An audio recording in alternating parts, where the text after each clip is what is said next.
Le but de cette exposition, c'est de faire connaître aux enfants, à nos enfants, nos petits-enfants, à l'approche de Noël, les jouets que nous recevions au moment de notre enfance, il y a très très longtemps maintenant, pour certains.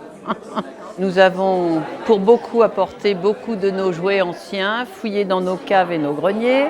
Beaucoup de Nocéens ont largement participé à nous enrichir cette exposition de leurs merveilles et de jouets, de poupées, de voitures, de gramophones, livres, beaucoup de choses qui enrichissent notre exposition.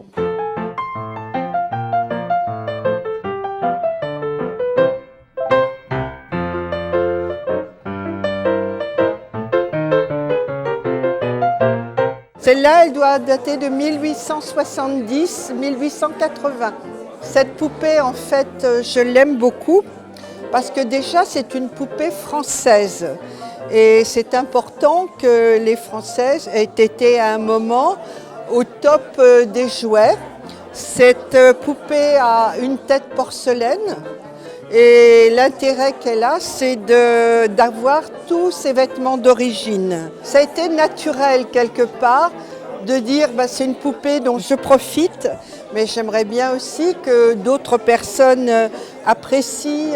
Ce sont quand même des œuvres d'art pour moi.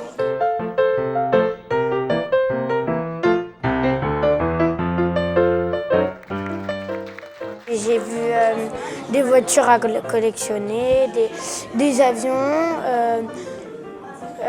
des trains, des jeux de société, voilà, des poupées. Je collectionne principalement la Première Guerre mondiale et la Seconde Guerre mondiale. Et pour l'instant, je suis en manque de chars allemands pour réaliser des scènes du débarquement. En fait, mon envie de collectionner a été révélée grâce à l'expo de 14-18 que j'ai adoré. Ceux-ci sont des objets de collection, donc des objets anciens, des objets qui ont une mémoire, que quand on achète un jeu vidéo, c'est neuf, on n'a pas d'histoire, que quand on achète un objet de 14-18, ça a une histoire, ça a une vraie valeur, plus c'est une pièce de musée qu'il faut conserver pour les futures générations.